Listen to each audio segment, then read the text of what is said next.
Donc, bienvenue à toutes et tous dans ce quatrième module des formations aviation et justice climatique. C'est un module un peu particulier puisqu'aujourd'hui, on va s'intéresser à la transition juste pour le secteur aérien et pour en particulier les salariés de ce secteur. Et donc, c'est ce qui correspond, si vous vous souvenez du premier module, au narratif atterrissage en douceur. Donc, la question de garantir les droits des travailleurs et travailleuses, qui est fondamentale pour garantir la justice climatique, et voir comment on peut communiquer autour de cela pour essayer bien, de faire monter à bord les salariés eux-mêmes de ce secteur. Donc, on va examiner un petit peu les différents narratifs de l'industrie qui sont souvent axés sur l'emploi et sur une forme de chantage à l'emploi dans ce module. Et on va voir comment les contrer et comment justement, en fait, plus on attend, et ben, plus on met en danger finalement les salariés du secteur qui ont pourtant le droit à un avenir prospère. Et donc, on verra aussi, on aura sûrement l'occasion de discuter de tout ça avec deux personnes qui viennent du secteur aérien elles-mêmes, donc qui sont parmi nous. Il s'agit d'Anthony Viau, qui est donc un ancien commandant de bord chez Air France qui a démissionné pour raisons écologiques, et Didier Richer, qui était directeur, si je ne me trompe pas, de l'aéroport de Biarritz, et qui nous feront part de leur réaction à cette formation. Et je suis ravie de vous avoir dans la salle, Anthony et Didier, parce que j'ai toujours trouvé ça, je me suis toujours sentie très illégitime à donner cette formation. Mais maintenant que vous êtes dans la salle et que je parle sous votre contrôle, eh bien, je suis très contente parce qu'on va pouvoir justement voir si ce qu'on raconte dans cette formation peut être mis en pratique, quelles sont les réserves, les limites, et comment faire pour embarquer les salariés du secteur. Donc, le plan de la formation, on va d'abord définir ce qu'est une transition juste, qu'est-ce que ça veut dire en fait ce mot, et pourquoi évidemment une transition juste du secteur aérien est nécessaire. Et on verra ensuite donc les grands messages clés autour de ce qu'est cette transition juste et les étapes pour la faire advenir. Je vous montrerai quelques exemples, deux petits exemples de transitions justes qui ont pu avoir lieu dans des secteurs, soit dans le secteur aérien, soit dans d'autres secteurs. Et puis, on verra aussi quelles sont les ressources mises à votre disposition pour aller vers les salariés, parler avec elles et eux et essayer d'enclencher des changements, et surtout, en fait, de les rendre acteurs et actrices de ces changements. Et puis ensuite, du coup, on accueillera les témoignages donc d'Anthony et de Didier pour voir eh bien, si tout cela est applicable, dans quelles conditions, et puis ce qu'ils en pensent, et leur parcours et leurs témoignages qui sont précieux pour justement enclencher des changements. Donc, quand je vous dis transition juste, je ne sais pas si vous avez quelque chose de particulier en tête. Peut-être que vous pouvez mettre dans le chat si vous avez, si ça veut dire quelque chose pour vous. Est-ce que euh, le mot emploi vert signifie quelque chose, ou bons emplois verts, des emplois qui soient durables? Est-ce que ça vous parle? Je vous laisse quelques minutes pour écrire dans le chat.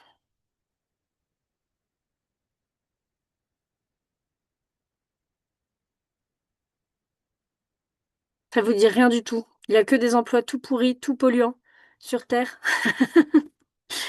Donc des emplois connectés à tout ce qui n'est pas énergie fossile. Ouais, mais est-ce que c'est nécessairement vert? Par exemple, j'imagine que, je sais pas moi, le secteur de la publicité n'est pas forcément connecté aux énergies fossiles, et pourtant il provoque une surconsommation qui fait beaucoup de mal, j'ai l'impression. Est-ce qu'il y a d'autres pistes de réponse? Il n'y a pas de bonne réponse ou de mauvaise réponse, hein. Un emploi respectant au maximum le d'abord ne pas nuire. C'est une jolie définition. Merci Anthony, effectivement. Je pense qu'aussi il peut y avoir l'idée du donut, l'idée de respecter les besoins et les limites de la planète, si vous connaissez cette notion. Euh, oui, un emploi qui n'induit pas de surconsommation, ça serait ça aussi, rester dans les limites, à la fois respecter les besoins et les limites planétaires. Un emploi dans un texte de sobriété. Alors, je ne sais pas si c'était texte que tu voulais écrire. Contexte, yes. Oui, tout à fait. Tout à fait, tout à fait. Donc, qu'est-ce que la transition juste et surtout d'où vient le concept? Alors en fait, il s'agit d'un concept qui est encore relativement nouveau et qui peut parfois susciter des hésitations. Et c'est vrai que moi, pendant longtemps, ça a été un peu la chose que j'avais du mal à expliquer et que j'ai aussi du mal à mettre en priorité dans notre travail, alors même que je pense que vous en serez convaincus à la fin de cette formation, c'est essentiel. Euh, En fait, c'est une notion qui s'appuie sur une histoire conjointe des mouvements syndicaux et des mouvements climatiques ou environnementaux. C'est un terme qui a été donc utilisé pour la première fois par des syndicats progressistes, par des groupes de défense de l'environnement et des communautés racisées et précaires dans les années 70 au Canada. Donc c'est pas tout neuf comme vous le voyez. Et c'est un concept central dans le débat des syndicats et des groupes de justice climatique, puisque eh bien, le travail, vous en avez sans doute conscience, est central dans la manière dont on organise nos sociétés et notre économie. On passe quand même un nombre d'heures assez significatif au travail et donc ces heures-là, eh bien, elles sont converties en un certain nombre de résultats effectifs sur le monde qui nous entoure et de transformation du monde qui nous entoure. Donc plus il y a d'emplois qui sont dans les énergies fossiles et plus on va effectivement extraire du pétrole et le consommer et le cramer, alors que si effectivement il y a de moins en moins de personnes qui travaillent dans ces branches-là, forcément on a une réduction de voilure et donc on a une réduction des émissions de gaz à effet de serre. Au niveau politique, le terme de transition juste a pris de l'ampleur au cours de la dernière décennie, notamment lors des discussions autour de l'accord de Paris, donc en 2015 déjà. Le terme a été poussé plus loin ensuite lors de la COP en Pologne en 2018 par le gouvernement polonais en encourageant en fait les agences de l'ONU à prendre en compte la transition juste pour élaborer et mettre en œuvre des politiques climatiques. Et puis ensuite, il y a aussi d'autres occurrences dans différentes instances, notamment au niveau du Green Deal européen, par exemple. Donc, qu'est-ce que c'est la transition juste? Eh bien, une définition qu'on peut donner de l'Organisation internationale du travail en 2021, c'est donc la transition juste signifie rendre l'économie plus verte d'une manière qui soit aussi équitable et inclusive que possible pour toutes les personnes concernées, en créant des opportunités de travail décents et en ne laissant personne de côté. Alors vous voyez qu'il y a déjà le plus verte, économie plus verte, et ça, c'est pas super précis, parce qu'on l'a vu dans le module greenwashing. Ça veut pas dire grand-chose, vert, et encore moins plus verte que quoi. Mais bref, il y a un addendum qui est intéressant, c'est que la transition juste implique de maximiser les opportunités sociales et économiques de l'action climatique, tout en minimisant et en gérant soigneusement les défis éventuels, notamment par un dialogue social efficace entre tous les groupes concernés et le respect des principes et droits fondamentaux du travail. Donc là, on est sur une définition Organisation internationale du travail, donc qui est quand même très centrée sur le travail et sur le dialogue social, mais qui implique, qui inclut donc qu'on soit quand même dans une manière de transitionner un modèle économique. Une autre définition du GIEC, celle-ci, que je pense qu'on peut aussi garder, c'est la transition juste, c'est un ensemble de principes, de processus et de pratiques qui visent à garantir qu'aucune personne, aucun travailleur, aucune travailleuse, aucun pays, aucune région ne soit laissé pour compte dans la transition d'une économie de fortes émissions vers une économie à faible émission de carbone. Et donc là, on rejoint un petit peu ce que j'explicitais tout à l'heure avec plus il y a de monde qui travaille dans les énergies fossiles et plus en fait on émettra forcément mécaniquement de gaz à effet de serre. Donc ça, c'est pour les définitions vraiment institutionnelles. Nous, on avait envie aussi de vous donner l'aperçu de le groupe qui s'appelle Just Transition Framework Design, qui en fait va avoir donc c'est l'Alliance pour la justice climatique qui met en place ce concept-là. Et ici, en fait, euh, j'avais pas vu Claire, désolée que tu avais de l'écho. Mais tant mieux que ça soit résolu. Je m'en réjouis. Donc oui, ici, le framework, donc le cadre qui est donné par cette association, cette ONG, eh bien, c'est plutôt de critiquer les approches qui considèrent la crise climatique uniquement comme une crise du carbone et non comme une crise de la production industrielle à forte intensité de ressources. Donc l'idée, en fait, de considérer pas seulement les émissions de gaz à effet de serre, mais véritablement tous les aspects extractivistes autour de l'économie dominante à laquelle, dans laquelle pour l'instant on baigne complètement. Et donc, il y a des grands principes de cette transition juste qui sont enfin, l'image est peut-être pas très parlante, mais je peux vous les lister parce que c'est quand même assez intéressant. Vous avez donc le principe du buen vivir, donc c'est le fait de vivre bien sans vivre mieux aux dépens des autres, donc véritablement une histoire d'équilibre. Les travailleurs, les habitants des communautés, les femmes des peuples autochtones du monde entier ont un droit humain fondamental à l'accès à un certain nombre de ressources, l'air, l'eau, la nourriture, etc. Le fait d'avoir un travail qui a du sens aussi. Donc là, on est vraiment sur quelque chose que moi je trouve très intéressant, c'est toutes ces heures qu'on va passer au travail, pourquoi on les met en fait, à quoi elles vont être converties. Et donc, la transition juste est aussi axée sur un développement du potentiel humain. Qu'est-ce qu'on fait en fait, qu'est-ce qu'on a envie d'accomplir en tant que société. Euh, donc voilà, il y a aussi des principes de solidarité, de construire ce dont nous avons besoin maintenant, d'économie régénérative. Donc tous ces principes-là, qui favorisent une résilience et à chaque fois le fait de vivre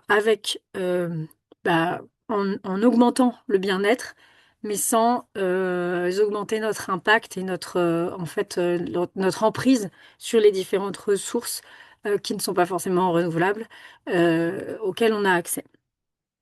Et voilà. En gros, c'est ça, cette transition juste. J'ai oublié, il y a un truc que je voulais vous dire en plus, mais je l'ai oublié. Ça va sûrement me revenir.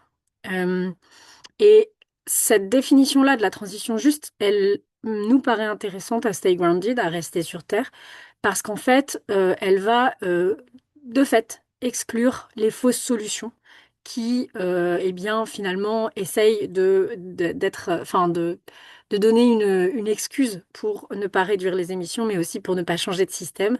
Donc, toutes les solutions qu'on a vues dans le deuxième module sur le greenwashing, donc que ce soit un avion un potentiel, un imaginaire avion à hydrogène, ou bien les carburants d'aviation soi-disant durables, ou bien d'autres solutions comme soi-disant solutions comme la compensation carbone. À chaque fois, ces solutions, elles extraient et elles concentrent davantage de richesses et de ressources. Elles accaparent, entre guillemets, ces ressources et elles continuent finalement d'empoisonner et d'aggraver la situation sans apporter de réels changements au niveau économique et sociétal.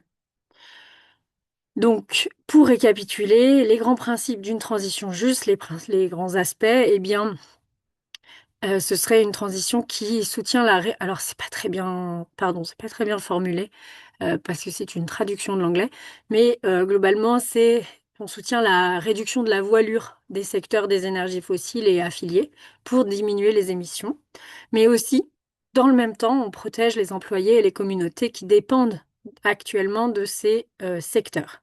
Et donc, on préserve l'avenir de ces employés, de ces communautés et de la planète. Donc, c'est vraiment une histoire de- d'équilibrer, pas de compromis, parce que il y a vraiment aussi l'idée que si on continue de dégrader la situation, alors ces personnes-là vont se retrouver dans un plus grand danger encore. Mais on gère donc les changements requis de manière efficace, équitable et démocratique. Et ça implique de penser à nouveau, comme on l'a vu au premier module, une justice globale et et un soutien mondial en fait, le fait de vraiment connecter tous les aspects de la crise climatique et constater que c'est aussi et surtout une crise des inégalités. Est-ce que tout va bien? Ah, j'admets une nouvelle personne qui arrive. Je vous propose de me poser les questions dans le chat si jamais vous en avez. Pour le moment, je n'en vois pas, mais n'hésitez pas à les formuler ou bien à lever la main si jamais il y a des questions qui apparaissent. Si tout va bien, du coup, je vous propose de maintenant parler plus spécifiquement du secteur aérien. Donc, sachez que la plupart de ce que je vais raconter là maintenant, c'est basé sur deux documents de travail assez centraux qu'on a produits avec le réseau Stay Grounded. Donc, le premier, c'est un document de réflexion qui s'appelle Une transition rapide et juste de l'aviation. C'est un document a été écrit en anglais, mais qui est aussi disponible en français. Je vais vous renvoyer le lien dans le chat un peu après quand j'aurai présenté. Mais c'est une ressource complète sur le comment et le pourquoi on veut une transition juste de l'aviation, avec quelques exemples et d'autres ressources à aller chercher.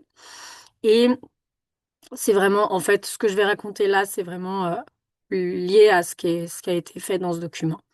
Et puis, le deuxième document qui malheureusement n'existe pas encore en français, c'est un guide donc pour pour impliquer les travailleurs et travailleuses et les syndicats de l'aviation. Et donc, c'est un guide un peu plus long d'une dizaine de pages que vous pouvez aussi consulter si vous avez justement envie de faire un travail pour approcher les salariés du secteur. Et on verra un peu à la fin et avec la discussion avec Anthony et Didier exactement comment faire. Alors, la transition du secteur aérien en particulier, une transition juste du secteur aérien. Donc, évidemment, ça, si vous êtes ici et vous étiez au premier module, vous le savez, c'est un secteur qui est fortement dépendant des énergies fossiles. Et pour le moment, alors que justement, c'est maintenant qu'il faut solutionner le problème, il n'y a aucune perspective significative ou crédible ou suffisamment efficace ou fiable de remplacement de ces combustibles fossiles. D'ailleurs, le récent rapport d'Aérodécarbo, avec le Shift Project qui a été publié la semaine dernière, le montre. Pouvoir voler sans pétrole, c'est le nom de ce rapport. Il montre bien que justement, ça n'est pas pour tout de suite. La crise climatique est là pour durer et elle va s'aggraver de plus en plus au fur et à mesure que l'on ne fait rien, en tout cas qu'on n'agit pas dans une échelle qui est suffisante et elle va donc affecter l'entièreté de l'économie et de tous les secteurs, mais en particulier les secteurs qui sont dépendants dans des énergies fossiles et c'est le cas de l'industrie aéronautique. Et ça, moi, je trouve ça assez fou parce que c'est évident. Et pour autant, on a vraiment l'impression que le secteur fait la sourde oreille et n'a aucunement, en tout cas les dirigeants du secteur, n'a aucunement l'intention de changer quoi que ce soit. Et ce que je trouve vraiment très très irresponsable, c'est que du coup, c'est véritablement en fermant les yeux sur cette réalité-là que le secteur va mettre en danger les salariés qui sont pourtant, qui ont pourtant le droit à un avenir prospère avec le travail, la force de travail qu'ils ont donné. Donc, on est vraiment sur un peu un parallèle qu'on peut faire avec d'autres secteurs, comme par exemple l'industrie du charbon en Allemagne, qui a transitionné. Et on voit que là, pour le moment, le secteur n'a aucun plan pour transitionner. Et pourtant, ils savent, oui, tout à fait. Merci de cette intervention dans le chat. Donc, le narratif dominant à l'heure actuelle, c'est tout simplement un chantage à l'emploi. C'est un argument fallacieux qui est utilisé pour, souvent utilisé contre nos arguments à nous pour justifier que la croissance serait soi-disant nécessaire pour maintenir les emplois. Et ce qui est intéressant, c'est que on a notamment vu la force de ce narratif lors de la crise du Covid-19. Je vais beaucoup parler de Covid parce que c'est très intéressant ce qui s'est passé à cette période-là. En fait, on a bien vu que les compagnies aériennes, les différents avionneurs, etc., ont été renfloués de manière assez massive par les gouvernements et sans contrepartie ni sociale ni environnementale, parce que justement, on considérait que il y avait un intérêt stratégique et enfin qu'il fallait absolument sauvegarder les emplois et permettre à des personnes qui étaient impactées par cette crise du Covid de manière assez lourde, puisque les avions étaient cloués au sol, de maintenir leur vie. Et pour le coup, là-dessus, il n'y a pas de problème. C'est tout à fait normal de venir en aide à un secteur qui est impacté très lourdement par quelque chose qui était imprévisible. Mais nous, ce qu'on critique, c'est le fait que ça n'ait pas provoqué de réflexion plus globale sur ces emplois-là et ce secteur-là en particulier. Et, euh, et alors que ça aurait pu justement être un moment charnière pour cela. Et donc voilà, l'industrie a prétendu que des dizaines de milliers d'emplois de rêve devaient être sauvés par les aides gouvernementales. Et ce qui s'est passé ensuite, c'est que la plupart du temps, il y a aussi eu des licenciements ou bien finalement des actionnaires qui ont été rétribués de manière assez massive dans la période très proche de la période Covid, sans forcément, qu'il y ait de raison, et donc avec de l'argent des gouvernements. Enfin, c'est pas de l'argent des gouvernements, hein, du coup, c'est de l'argent du contribuable. À l'inverse donc voilà, donc en fait, c'est ça le chantage à l'emploi, c'est nous faire croire qu'il n'y a pas d'autre solution, there is no alternative, comme disait Thatcher, et que la trajectoire du secteur aérien doit forcément croître pour que les emplois soient préservés.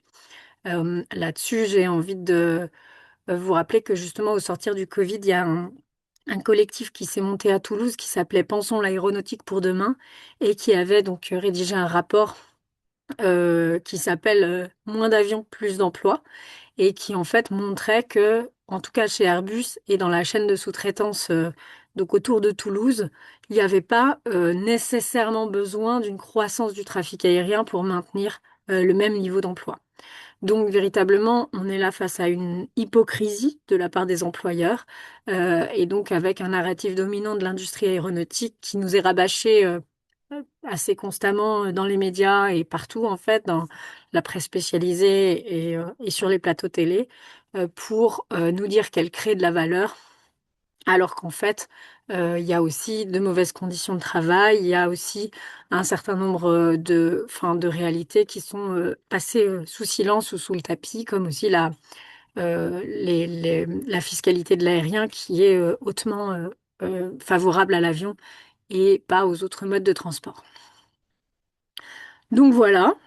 Donc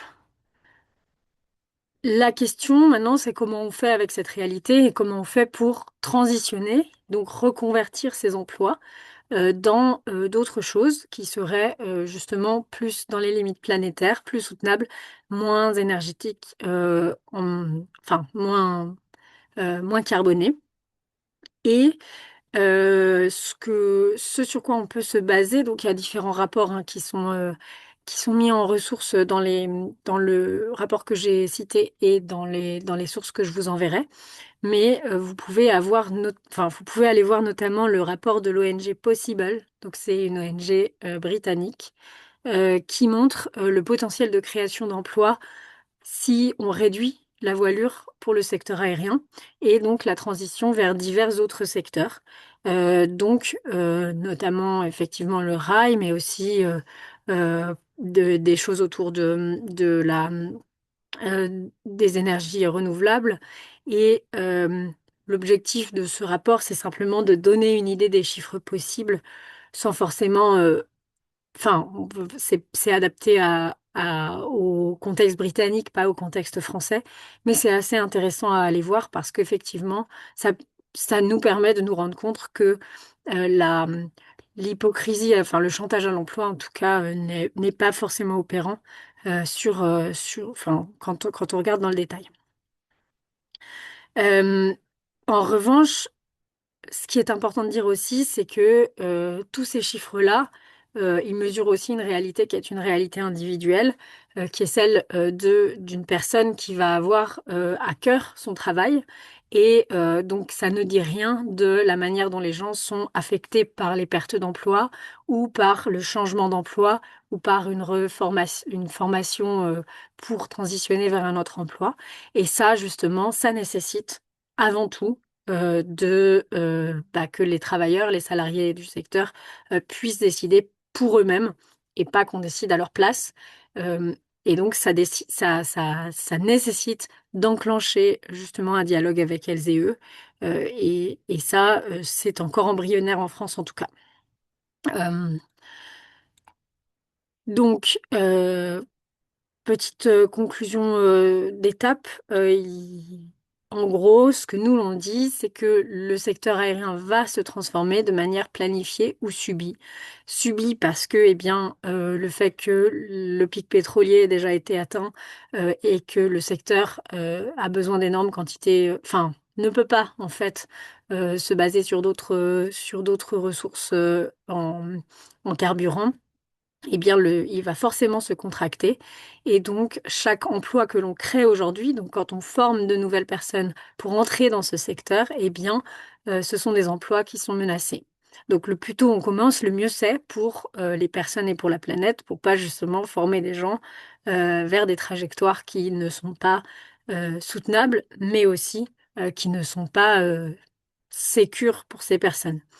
Et donc, nous, ce à quoi nous appelons, c'est à changer, transformer les choses de manière planifiée, le plus rapidement possible, évidemment, mais tout en, enfin, le faisant véritablement en y réfléchissant et pour éviter les drames, en fait, j'ai envie de dire, parce que euh, le travail est tellement présent dans nos sociétés que c'est souvent des déchirements individuels ou familiaux que de devoir finalement se reformer, changer de trajectoire, changer de ville, etc., etc.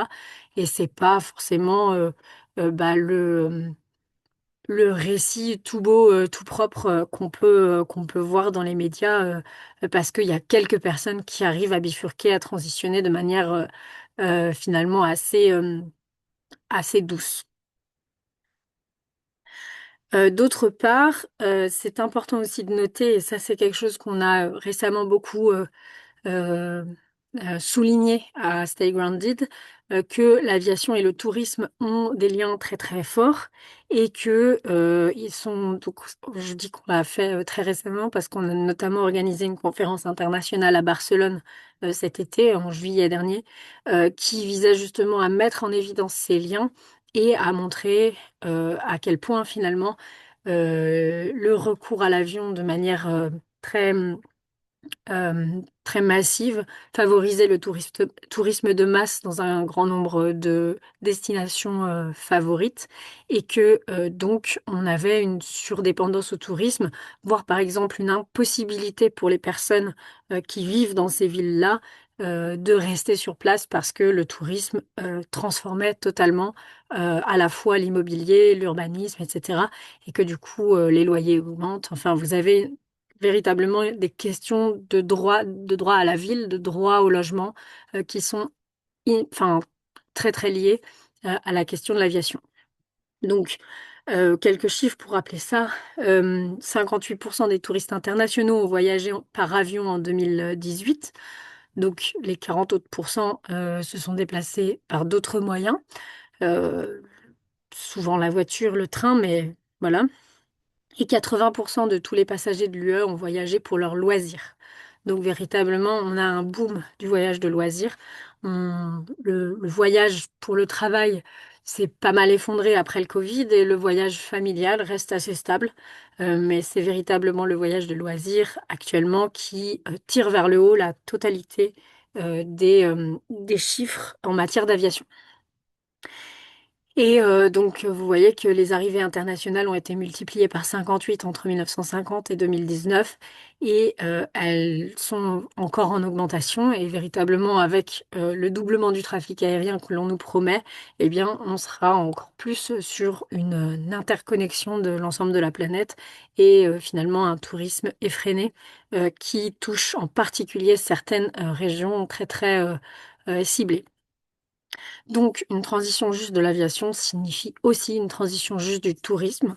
donc en particulier dans les zones qui sont déjà fortement touchées par celui-ci et qui sont fortement dépendantes de celui-ci, mais de plus en plus dans vraiment absolument toutes les régions du monde. Et ce qui est fou, c'est qu'effectivement, on constate que la dépendance au tourisme est souvent citée comme un argument, comme une excuse pour ne pas réduire le trafic aérien, parce qu'on dit comme ça, oui, mais regardez tel pays, s'il n'y avait pas l'avion, eh ben, il pourrait pas se développer, les gens pourraient pas vivre, etc. Et on occulte totalement le fait que, en fait, le tourisme a des conséquences, enfin, est une prédation en soi de l'espace et a des conséquences dramatiques, souvent sur la vie des populations, sur les écosystèmes et qu'en fait, cette dépendance du tourisme, elle a été instaurée artificiellement, mais qu'au départ, les communautés pouvaient subvenir à leurs besoins et qu'elles ne le peuvent plus parce que elles ont transformé leur économie vers une économie touristique. Donc c'est par exemple le cas dans des pays comme le Mexique, où il y a plus d'une dizaine de projets de nouveaux aéroports. Et on voit aussi que c'est encore une fois une réalité très concentrée. 42% du tourisme international est concentré dans seulement 10 pays de l'OCDE. La France en fait partie, bien évidemment. Je crois que la France est première de ce magnifique classement. Euh, voilà. Donc, tous ces arguments-là, à chaque fois, ils occultent le revers de la médaille et c'est important de prendre la distance nécessaire pour dire qu'il n'y a pas forcément besoin. Enfin, malheureusement, on a instauré cette dépendance au tourisme, mais si on ne l'avait pas fait, on aurait aussi eh bien, d'autres manières de prospérer. Et par ailleurs, que le tourisme peut aussi ne pas venir de si loin que ça, ne pas venir en avion, notamment le tourisme plus local. Euh, donc maintenant, je vous propose un petit brainstorming. Dans le chat, donc quand vous pensez à la transition juste avec la définition que j'ai donnée au début, donc soit la définition de l'Organisation internationale du travail, soit celle du GIEC, et donc la transition juste de l'aviation et du tourisme, est-ce qu'il y a des grands changements qui vous viennent à l'esprit, des grands changements dans la manière dont on organise le travail, ou dans la manière dont l'économie fonctionne? J'ai donné deux, trois éléments, mais je pense que c'est chouette si vous écrivez quelques petites choses comme ça. On a un petit moment, un peu plus de partage. Euh, Attendez, je bois un coup et je reviens tout de suite.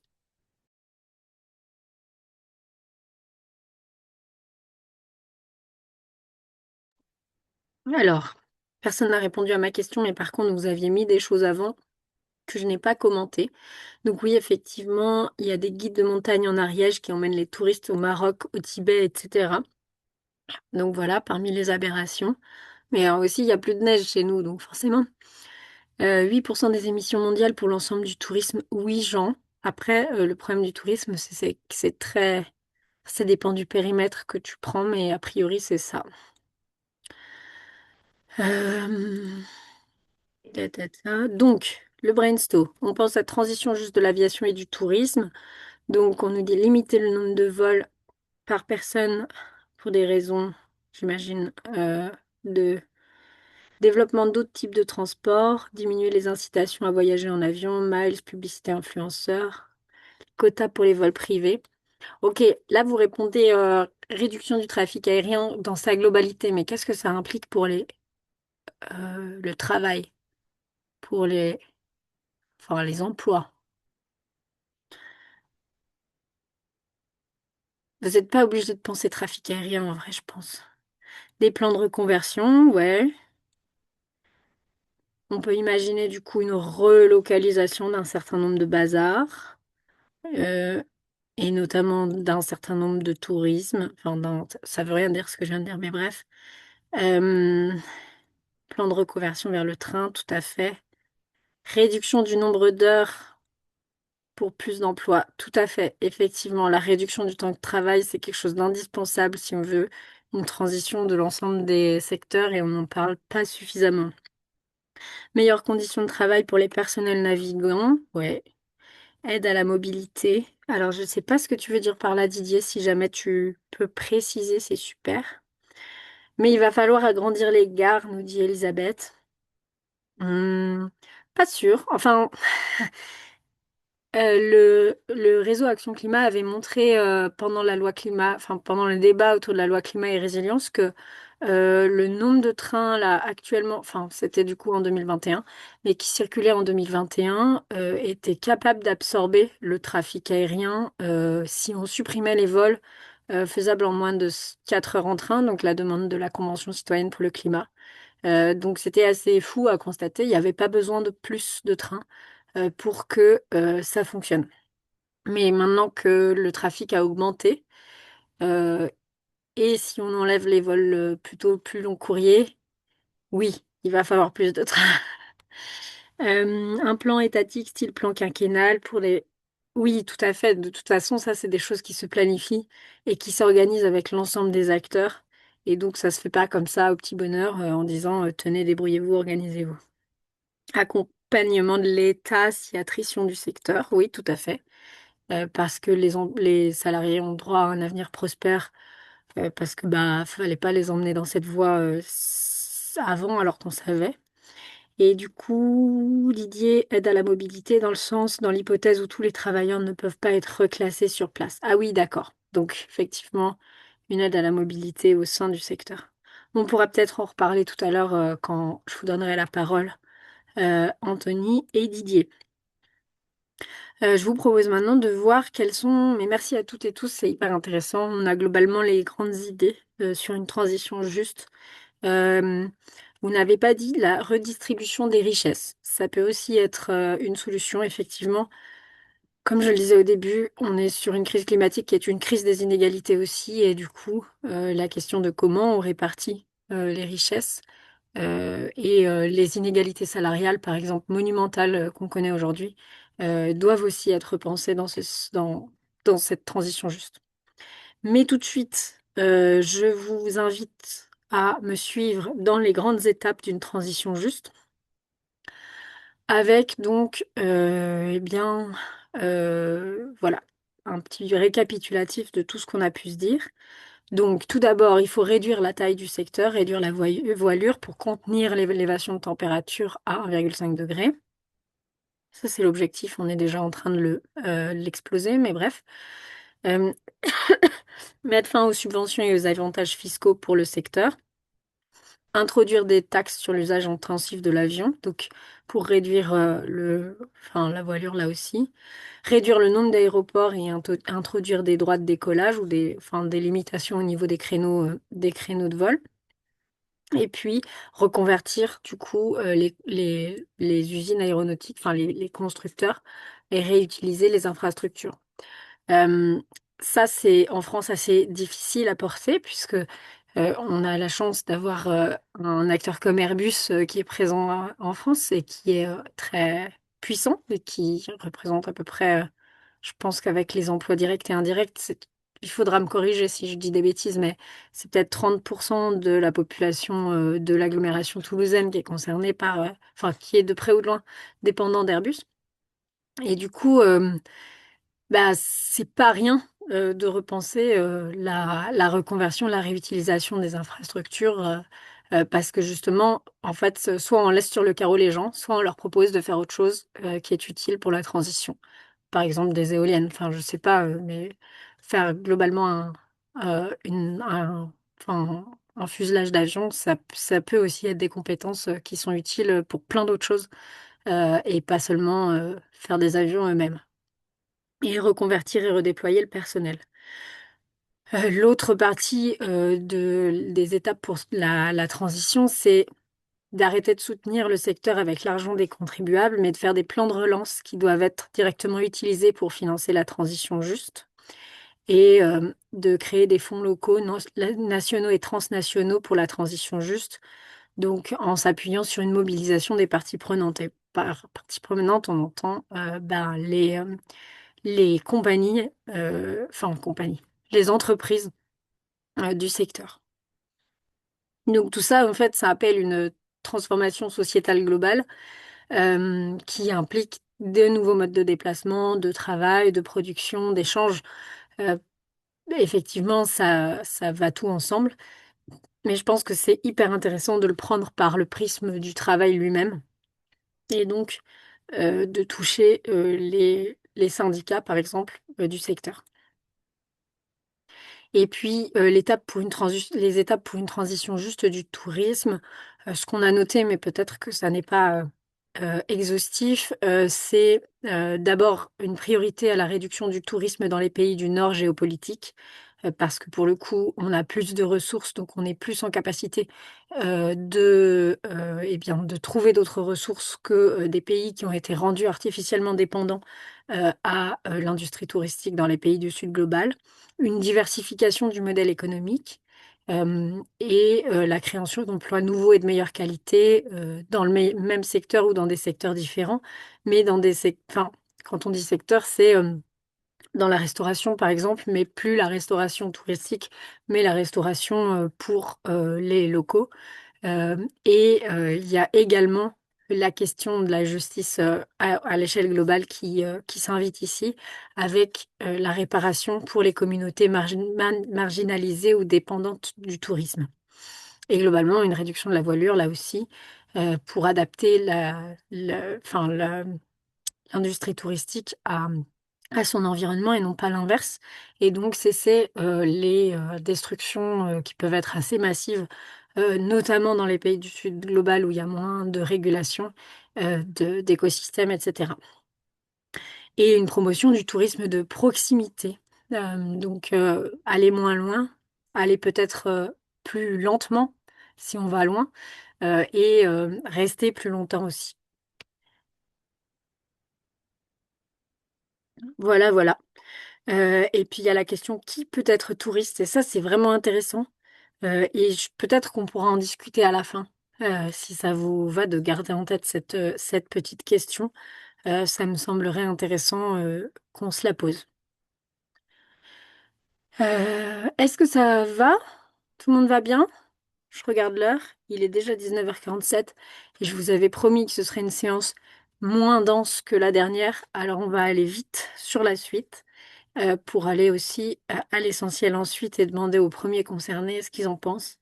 Donc, je vais vous donner deux exemples de reconversion. C'est pas du tout des reconversions qui ont été forcément abouties ou enfin, des transitions juste qui ont été, qui ont été abouties, mais c'est des petits éléments qui peuvent nous permettre de construire avec ces briques-là une idée de ce qu'on aimerait pour le secteur aérien à l'avenir. Donc, le premier exemple, c'est la reconversion d'usine Airbus dans le cas du Covid. Donc c'est une mesure d'urgence qui a été mise en place suite à la pandémie de Covid-19. Je vous avais dit qu'on en parlerait beaucoup parce que c'est un exemple intéressant de finalement de repriorisation de l'économie à la suite d'un choc majeur qui demande une réaction. Et en l'occurrence, du coup, ce qui s'est passé, c'est que dans l'usine Airbus de Broughton, au nord du Pays de Galles, je ne sais pas si ça a eu lieu dans d'autres usines Airbus, mais en tout cas là-bas, c'était le cas. Elle a été donc reconvertie en site de production de composants de respirateurs, donc pour fournir aux hôpitaux. Et donc voilà, donc ça c'est intéressant parce qu'il y a quand même 400 employés qui, pendant un temps donné, ont changé de métier. Enfin, je pense que c'était suffisamment proche pour que ça soit pas un défi total, mais la section syndicale qui a aidé à ce changement a permis du coup voilà, d'engranger le fait que 400 employés eh bien, maintiennent leur emploi et fassent autre chose d'utile à la société dans ce contexte-là.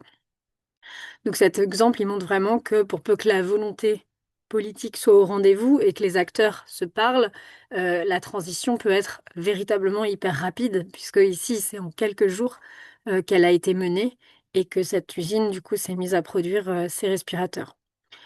Et le syndicat, donc ce qui est intéressant à noter, c'est que là, le syndicat fait état d'une bonne relation avec l'entreprise et donc que, en fait, ça a pu se passer dans de bonnes conditions parce que cette relation préalable existait.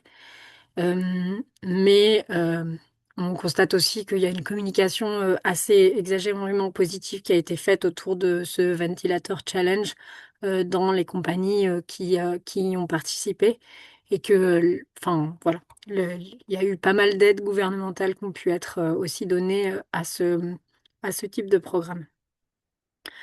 L'autre exemple que je voulais vous citer, il n'est pas du tout lié donc au secteur aérien, mais il est vraiment aussi intéressant.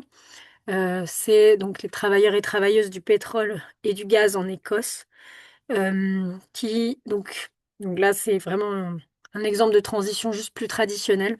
En France, on a aussi pas mal de luttes sur les raffineries et de liens entre les raffineurs et les associations environnementales, notamment les Amis de la Terre France. Mais ici, donc, sur le secteur de l'énergie, eh bien, l'exemple, donc pardon, c'est celui donc du pétrole et du gaz en Écosse. En fait, depuis les années 90, c'est un secteur dont les emplois diminuent progressivement et 150 000 emplois ont été perdus entre 2014 et 2017 au Royaume-Uni. Et donc, le Just Transition Partnership, donc, qui a été mis en place par Friends of the Earth, donc c'est les Amis de la Terre Écosse, et donc le congrès des syndicats écossais, qui a permis ensuite d'aboutir à un plan climat écossais en 2018, où il y a eu donc un cadre de planification créé pour une transition juste et des plans pour reconvertir ces emplois-là. Et donc, il y a notamment, enfin, c'est assez intéressant parce que ici, il y a des subventions pour la formation et la requalification des travailleurs. Et c'est assez massif puisque ça aide plus de 4000 travailleurs, dont 89% avaient un emploi en 2019 et étaient en passe de le perdre. Et voilà. Donc ça, ce sont des exemples assez importants. Je pense que en France aussi, on en trouve des exemples sur le secteur de l'énergie, mais pas encore sur le secteur aérien. À moins que je ne me fourvoie. Et dans ce cas-là, il faudra crier très fort. Euh, Dernier chapitre et de cette formation sur donc la manière d'engager, d'impliquer les travailleurs, travailleuses dans une transition juste, puisque comme je le disais depuis le début, on ne va pas parler à leur place. Et en même temps, si on ne va pas les chercher, bah, rien ne bougera parce que tout le monde fait la sourde oreille, en particulier les dirigeants. Mais du coup, c'est vrai qu'il y a aussi énormément de greenwashing qui peut être fait à l'intérieur des entreprises et qui va donc pas du tout favoriser un changement systémique. Et donc, c'est indispensable aussi d'aller parler au secteur, d'essayer de provoquer des changements de trajectoire et des témoignages qui vont ensuite favoriser une organisation collective. Et là, c'est vraiment important qu'elle soit collective pour que ça marche. Donc, voilà. Donc, les exemples que j'ai en tête et que j'ai envie de vous montrer, bien en particulier, c'est l'exemple de Safe Landing, donc qui est un réseau, enfin un groupe de professionnels du secteur aérien qui sont préoccupés par le climat. Donc c'est un groupe qui est basé au Royaume-Uni mais qui a une vocation plus mondiale. Et c'est un groupe qui est très proche de Stay Grounded, qui est membre de notre réseau. Et donc, il s'oppose à la poursuite de la croissance du trafic aérien et au narratif qui l'entoure, et il interroge les promesses techniques. Donc, là aussi, il y a véritablement quelque chose de très intéressant avec toute la légitimité qui accompagne des anciens salariés du secteur. Par exemple, quand on est enfin, une des personnes qui a fondé Safe Landing bossait chez Rolls-Royce, donc pour les moteurs d'avion. Et donc, forcément, ça, on a plus de légitimité quand on dit que les solutions technologiques ne vont pas être suffisantes. Voilà. Donc, Safe Landing, je vous invite à aller voir leur site internet, c'est intéressant ce qu'ils font. On a donc au Royaume-Uni, grâce à l'impulsion de Safe Landing, des assemblées de travailleurs et travailleuses qui ont été mises en place, un peu comme les assemblées citoyennes ou les conventions citoyennes pour le climat qui ont pu être dévoyées aussi par Emmanuel Macron. Mais donc là, l'idée, c'était véritablement de faire une forme de démocratie délibérative en incluant donc les salariés du secteur et en leur proposant de délibérer sur leur travail et sur son avenir et son futur. Vous pouvez retrouver ce qui a été fait par Safe Landing à ce moment-là sur le site internet safe-landing.org/assembly si vous lisez l'anglais. Et si vous ne lisez pas l'anglais, vous pouvez me croire sur parole. Euh, donc, euh, le travail qui a été fait était assez riche et ensuite a pu permettre aussi de porter ces sujets-là avec une pétition notamment qui a été remise à l'OACI. Alors c'est le moment où je vous fais un test surprise de qu'est-ce que c'est l'OACI parce qu'on l'a vu la semaine dernière et que c'était dans nos sigles magnifiques. Non, donc l'OACI, l'Organisation internationale de l'aviation civile, donc l'agence de l'ONU qui gère, qui contrôle, qui régule, pas vraiment, qui organise le transport aérien. Euh, et, euh, et voilà. Donc ça, c'est l'une des seules, à ma connaissance, initiatives de cette ampleur par les salariés du secteur. En France, il y a plusieurs initiatives quand même. Pareil, suite au Covid qui a cloué les avions au sol, il y a eu grand nombre de personnes qui se sont retrouvées au chômage technique et qui se sont mises à réfléchir sur leur emploi, son rôle dans la société, son utilité, etc.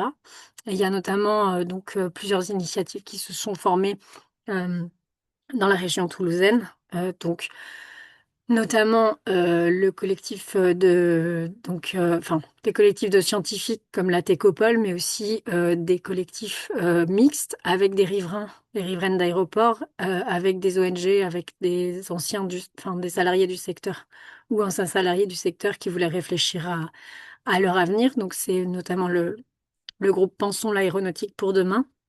Il y a aussi un collectif qui s'appelle le collectif ICAR, enfin, qui a changé de nom maintenant, qui s'appelle les ateliers ICAR, qui pense aussi la transition en termes de euh, comment est-ce qu'on peut donner du temps comme un mécénat de compétences, mais plutôt pour faire d'autres choses qui sont meilleures pour la société. Et là, notamment, ils ont fait plusieurs expérimentations où des salariés d'Airbus ou de Thales ou d'autres entreprises sont détachés pendant un jour dans la semaine pour aller faire du maraîchage, par exemple.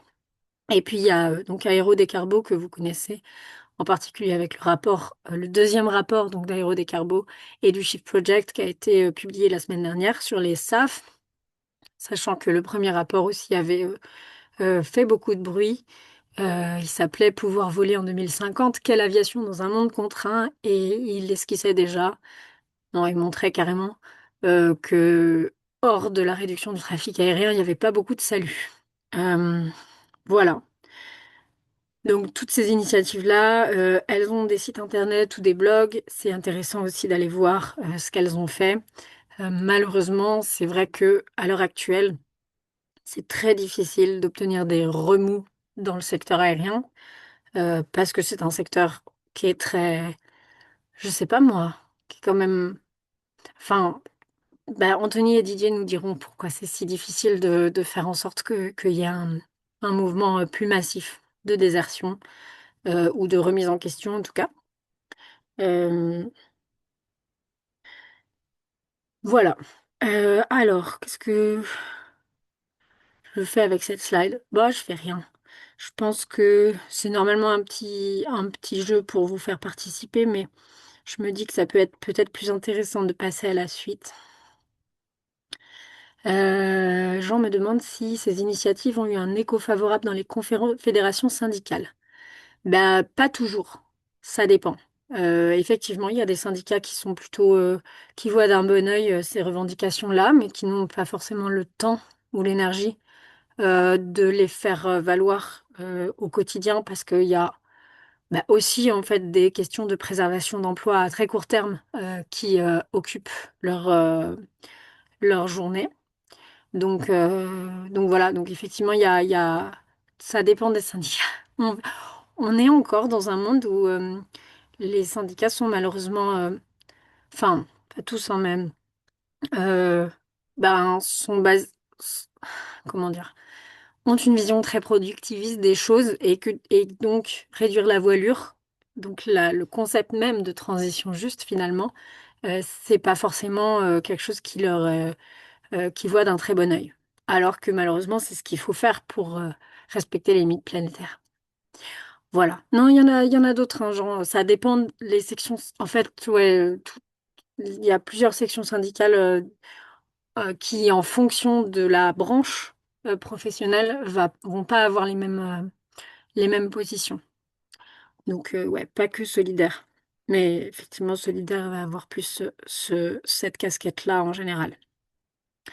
Voilà, donc impliquer les syndicats et le personnel du secteur aérien dans nos campagnes, eh bien, ça implique, euh, ça implique de lire ce document qui est en anglais, mais sinon, ça implique surtout de parler avec les personnes concernées et de ne pas parler à leur place. Et j'ai envie de dire que il y a deux choses importantes en particulier auxquelles on n'a pas tendance à penser. Parce que, bon, comprendre les syndicats, les travailleurs et les travailleuses, ça, à la limite, on se dit oui, c'est normal, c'est effectivement ce qu'il faut faire en premier. Trouver les pistes en matière d'emploi, ça, on n'a pas forcément besoin de le faire à leur place, mais c'est important de comprendre les spécificités d'un emploi et pourquoi la personne a choisi d'aller dans cette branche et pas dans une autre. Et du coup, qu'est-ce qui pourrait faire en sorte qu'elle transitionne ou non? Se concentrer sur les menaces futures, donc notamment, enfin, le fait que de toute façon, pour le secteur aérien, euh, enfin, la raréfaction des carburants va faire qu'à un moment, ça va être très problématique et ça va se contraindre. Et donc, les deux choses qui me paraissent primordiales aussi à avoir en tête pour aller parler aux salariés du secteur, c'est de soutenir leurs revendications. Donc, les revendications de plus court terme de préservation des emplois, c'est indispensable de les soutenir et d'éviter les généralisations. Euh, il peut y avoir plein de situations dont on n'est pas conscient et il y a aussi dans le secteur aérien plein de situations très très variées. C'est pas du tout pareil de travailler chez McDo l'aéroport que d'être pilote et Anthony pourra en parler. Et donc je pense que les propositions autour de la transition ne peuvent pas tout à fait se faire de la même manière. Claire, oh, mais merci de proposer de traduire le guide. Alors c'est vraiment formidable parce qu'en plus, je voulais proposer à la salle s'il n'y a pas quelqu'un qui veut traduire le guide et j'ai oublié de le faire et là tu me le proposes. On s'en reparle après, mais oui, avec grand plaisir. Parce qu'effectivement, là c'est un guide sur lequel on n'aura pas beaucoup de ressources. Trop bien. Merci pour cette proposition spontanée. Et dernière slide, et ensuite je laisse la parole au premier concerné, après l'avoir monopolisé pendant plus d'une heure. Donc c'est juste pour vous faire le récapitulatif du narratif Atterrissage en douceur, qui est donc le narratif enfin, qui récapitule tous les messages autour eh bien, de la transition juste et que vous pouvez retrouver dans le guide Destination commune dont je vous ai envoyé le lien au tout début, à la suite de la première séance, mais que je pourrais remettre. Euh, donc, le principe, c'est que le changement se produira de manière planifiée ou subie. On veut choisir la première option, bien évidemment. Les syndicats et le mouvement pour la justice climatique doivent appeler ensemble à une transition juste pour s'éloigner des industries utilisant les combustibles fossiles et donc en fournissant une protection sociale, en favorisant la création d'emplois alternatifs et la formation professionnelle, en mettant un terme à la formation et à l'emploi dans le secteur aérien ou en tout cas en réduisant fortement les places dans ce secteur. Et, et en fait, retarder le changement est imprudent, voire irresponsable. Je pense qu'on peut écrire ça et met les travailleurs du secteur en première ligne finalement, en les exposant à des risques croissants. Et ce qu'on rappelle aussi dans ce narratif, c'est que les travailleurs et travailleuses qui ont construit ce système, qui ont en fait fait sa prospérité, ont le droit à un avenir protégé et que l'argent du contribuable ne doit pas enfin, devrait financer un fonds de transition juste et non pas des renflouements des actionnaires. Donc il y a véritablement aussi un mécanisme dans la manière de redistribuer l'argent qui doit indispensablement être organisé, sinon ça part dans les poches des actionnaires. Et la première étape dans la transition consiste bien évidemment à réduire la voilure, à freiner l'expansion du secteur, donc pas d'extension d'aéroports, euh, pas de nouvelles lignes, etc. et à réaffecter ensuite les compétences. Voilà. Donc, je vous ai tout dit un peu vite, mais vous pouvez retrouver ce narratif, bien évidemment, dans le guide et dans les différents supports que je vous enverrai à la suite. Et je vais arrêter le partage et je vais proposer du coup à Anthony d'abord et ensuite Didier de nous donner de nous dire un petit mot autour de. Bah déjà, n'hésitez pas à commenter ce que je viens de raconter si j'ai dit des trucs qui vous paraissent absurdes ou questionnables d'un point de vue de personnes venant du secteur. C'est super intéressant d'avoir votre point de vue là-dessus. Et puis ensuite, racontez votre parcours et ce qui vous semble être des leviers nécessaires à actionner pour pouvoir réaliser cette transition juste. Je te laisse la parole, Anthony. C'est pas évident, hein. En plus, en tant que pilote, je pense que c'est encore plus difficile, mais je te laisse nous dire ce que tu as envie de partager. Ok, ben merci. Je vais essayer d'être concis. Après, vous avez peut-être déjà toutes et tous un peu vu mon histoire, parce que c'est vrai que je rabâche un peu les mêmes trucs dans les interviews et tout ça, mais en gros, j'ai euh, commencé à être pilote de ligne en 2000. Et donc j'étais dans une petite compagnie régionale au départ, et puis après je suis rentré à Air France, j'ai commencé à voler Air France en 2002. Quand on rentre à Air France en tant que pilote, on est copilote pendant un certain nombre d'années. Donc moi, j'ai fait 15 ans en copilote et puis après, on devient commandant de bord. Voilà, donc je suis devenu commandant de bord en 2018. Et en fait, tout du long de cette carrière, les prises de conscience écologiques se sont un petit peu accumulées au fil du temps. Euh, et puis, jusqu'à ce que ça devienne insupportable. Et finalement, ça m'a conduit à démissionner. Voilà. Donc, j'avais quand même pris 2 ans de congé sabbatique en 2023 et 2024 pour réfléchir. Et fin 2024, j'ai démissionné.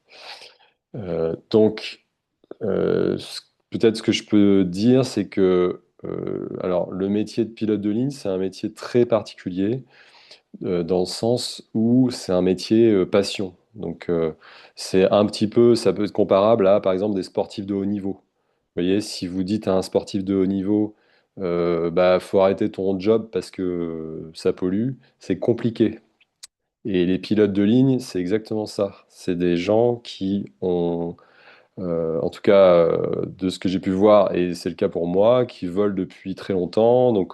À titre personnel, j'ai fait beaucoup de planeurs, j'étais instructeur en planeur, voilà, du petit avion, j'ai fait du modèle réduit. Donc, tout ce qui vole m'intéressait. Et du coup, il y a beaucoup de boîtes où on change d'emploi, enfin beaucoup d'emplois, plutôt beaucoup de métiers où on peut changer de job assez facilement parce que on peut le faire ailleurs et il n'y a pas de problème. Par contre, dans le métier de pilote de ligne, et je pense que dans une moindre mesure, métier de PNC, donc hôtesse et steward, mais c'est des métiers où, en tout cas pour les pilotes, euh, où on a vraiment bataillé pour y arriver. C'est assez dur de devenir pilote de ligne et de trouver un job. Euh, et après, encore plus quand on devient commandant de bord. Il y a plein, plein, plein de freins qui font que c'est très compliqué d'arrêter le métier parce que, comme vous pouvez imaginer, on gagne très bien sa vie, on fait un métier super intéressant. Voilà, c'est souvent le rêve de gosse hein, qui se réalise. Donc, si on dit à un pilote, il va y avoir une réduction du nombre d'emplois dans le secteur et tu vas aller conduire des trains, par exemple, c'est pas possible en fait, pour la plupart des gens, je pense. Moi, on m'aurait dit ça avant que je sois conscient des problèmes écologiques, mais on m'aurait dit ça, j'aurais dit non, moi ça m'intéresse pas du tout. Moi, ce qui m'intéresse, c'est de voler, c'est d'être en l'air, c'est d'emmener les gens voilà, au travers de ma passion. Euh, donc, il y a un sujet là-dessus par rapport à la transition. qui est vraiment compliqué, je pense. Et c'est pour ça que j'ai tendance à dire ça en interview, mais je pense que le changement ne viendra pas du tout de l'intérieur au niveau des pilotes, quoi. Il faut pas. Moi, je suis un cas complètement isolé, anecdotique et anachronique, quoi. C'est-à-dire que euh, non seulement parce que, ben, comme je dis, les gens sont passionnés, mais en plus parce qu'il y a tous ces freins qui font que, notamment financiers, qui font que les gens peuvent pas partir. Donc, un pilote de ligne, c'est quelqu'un qui potentiellement a adapté son niveau de vie, son train de vie à son revenu. Donc, bah, quand on gagne plusieurs milliers d'euros par mois, enfin plusieurs, ouais, autour de 10 000 € par mois, vous imaginez bien que le train de vie, bah, on achète une maison qui est plus grosse que la maison lambda, enfin du Kidam lambda, donc il y a un emprunt à rembourser qui est conséquent, etc., etc. Voilà, on se crée un train de vie aussi, ce qui est pas mon cas, et c'est pour ça que j'ai pu partir aussi, mais on se crée un train de vie qui est supérieur à la moyenne, et du coup, bah, ça, ne serait-ce que ça, c'est un frein. Donc quand on dit, bah ouais, tu vas aller piloter un TGV, ouais, mais le salaire, c'est sans doute pas le même. Euh, voilà, donc ça, je pense qu'il y a un frein à la transition à ce niveau-là. Il y a aussi la fierté, et ça c'est valable pour tous les employés des compagnies aériennes, il y a la fierté de travailler dans une compagnie aérienne comme Air France, qui a une histoire qui est plus que centenaire, hein, donc avec quand même un service rendu au public qui est notoirement, disons, valorisé.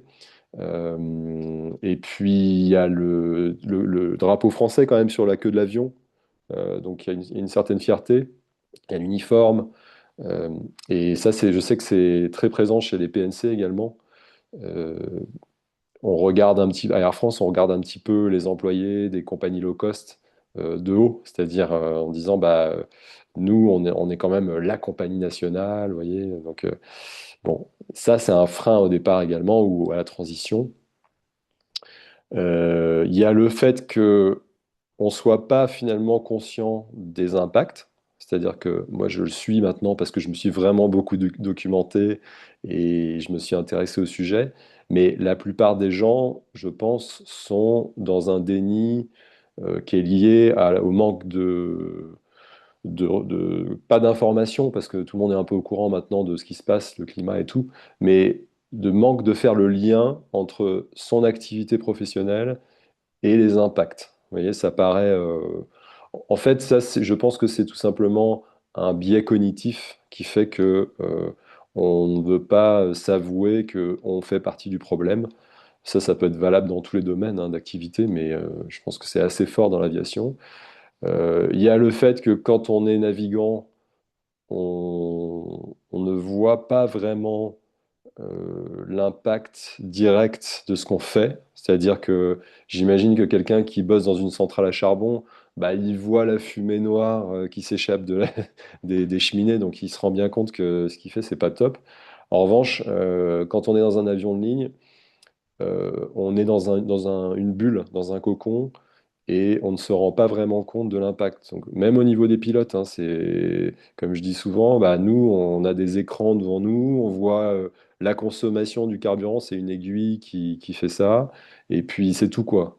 On n'est pas en train de sentir l'odeur du carburant, en train d'être brûlé. Vous voyez ce que je veux dire? On voit pas les traînées de condensation derrière l'avion, on est dans le cockpit, on voit pas. Donc il y a une déconnexion un peu des impacts. Et puis, il y a aussi bah, le greenwashing interne à la compagnie, hein, le fait que les discours internes que l'encadrement dispense à ses employés, c'est toujours dans le sens du greenwashing. C'est-à-dire qu'ils vont jamais dire ouais, vous vous rendez compte, on pollue quand même, ou on réchauffe le climat. Bon, ça va pas et tout. Non, non, c'est toujours, vous inquiétez pas, on gère, ça va s'améliorer, il va y avoir des SAF, il va y avoir des avions plus performants et tout. Et moi, à chaque fois, j'ai envoyé 2 lettres au président d'Air France pour lui faire part de mes états d'âme.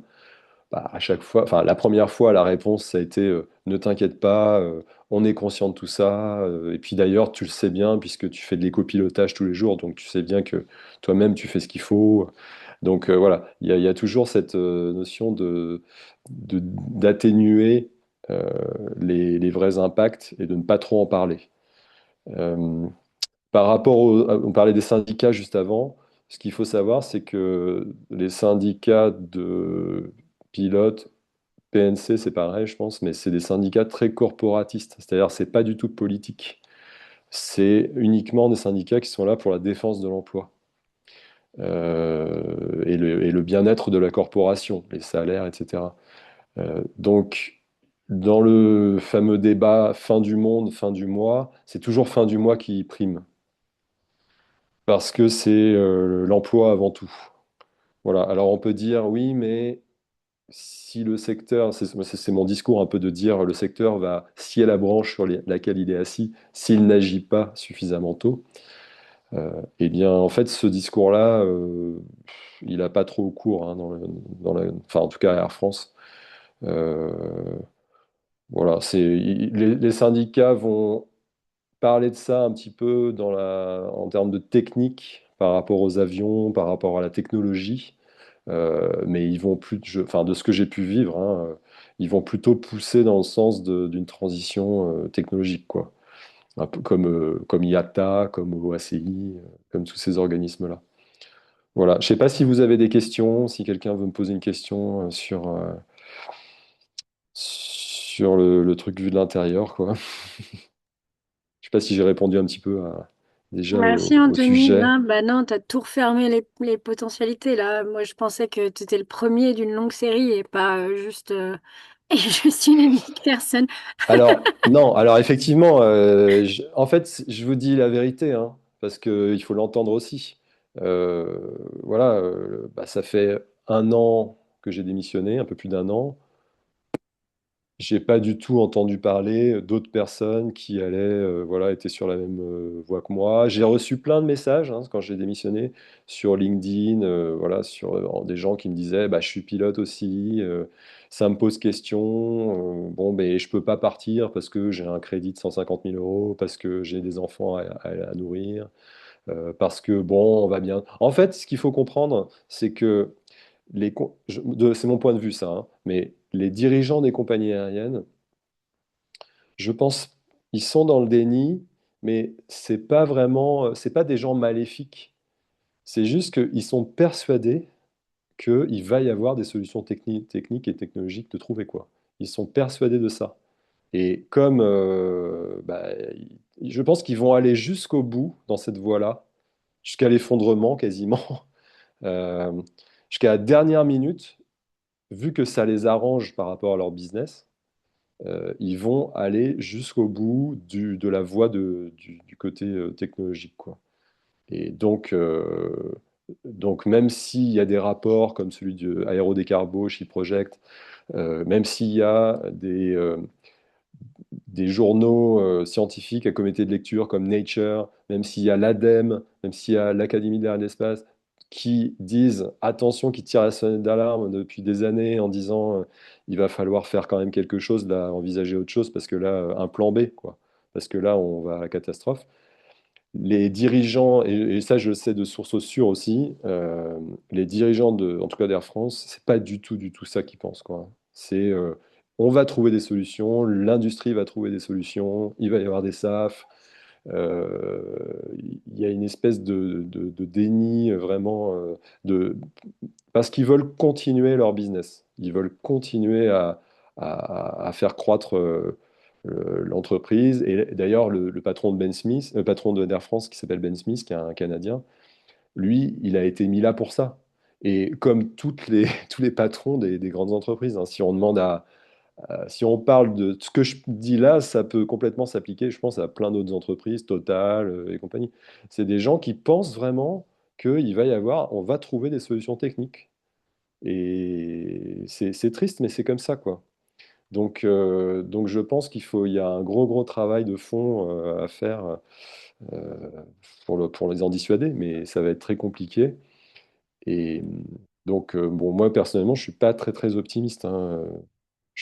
Honnêtement, hein, je pense que Et je vais faire tout mon possible pour que, voilà, répandre la bonne parole. Là, on est en train de créer avec Charlène une tournée pour que justement je puisse dispenser ce discours-là au maximum, qu'il faut changer, quoi.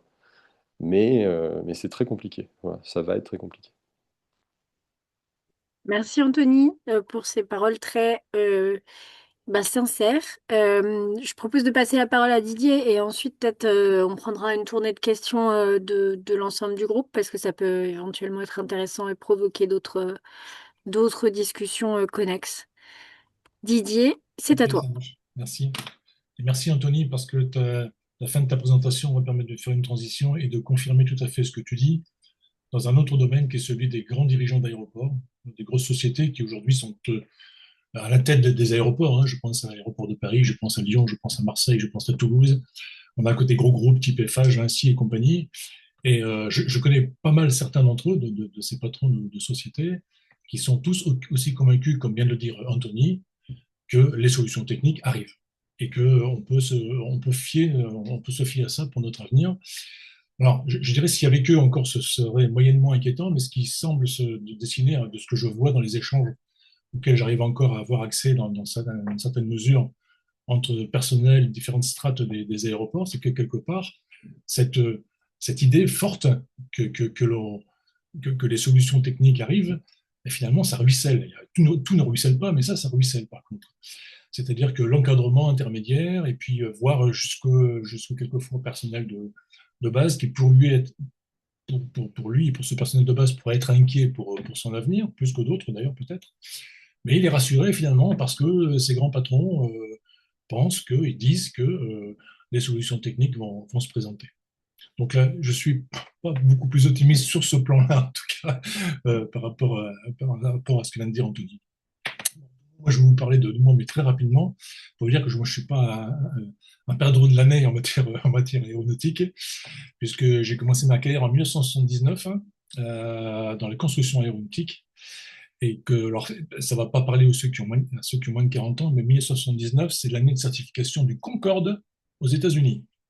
Donc, ça vous donne un peu une idée de tout ce qui est passé sous les ponts depuis cette époque-là, et évidemment de toutes les évolutions technologiques. Alors, moi, j'étais donc, j'ai travaillé un peu dans la construction aéronautique. Ensuite, j'ai passé un long séjour à l'aéroport de Toulouse en tant que directeur de service d'exploitation, où c'était une époque où finalement on ne parlait que de trafic dans la communication de l'établissement. Même la presse quotidienne régionale, enfin en tout cas de manière hebdomadaire à coup sûr, publiait les résultats de trafic de l'aéroport. Enfin, voilà, la vision, c'était un aéroport de province doit se développer, apporter du trafic, de l'économie, etc. Alors je sais que ça a pas mal changé ces derniers temps. En interne, globalement, ils se sont tous un peu recadrés en disant c'est peut-être pas le meilleur moyen de faire passer nos messages verdissants.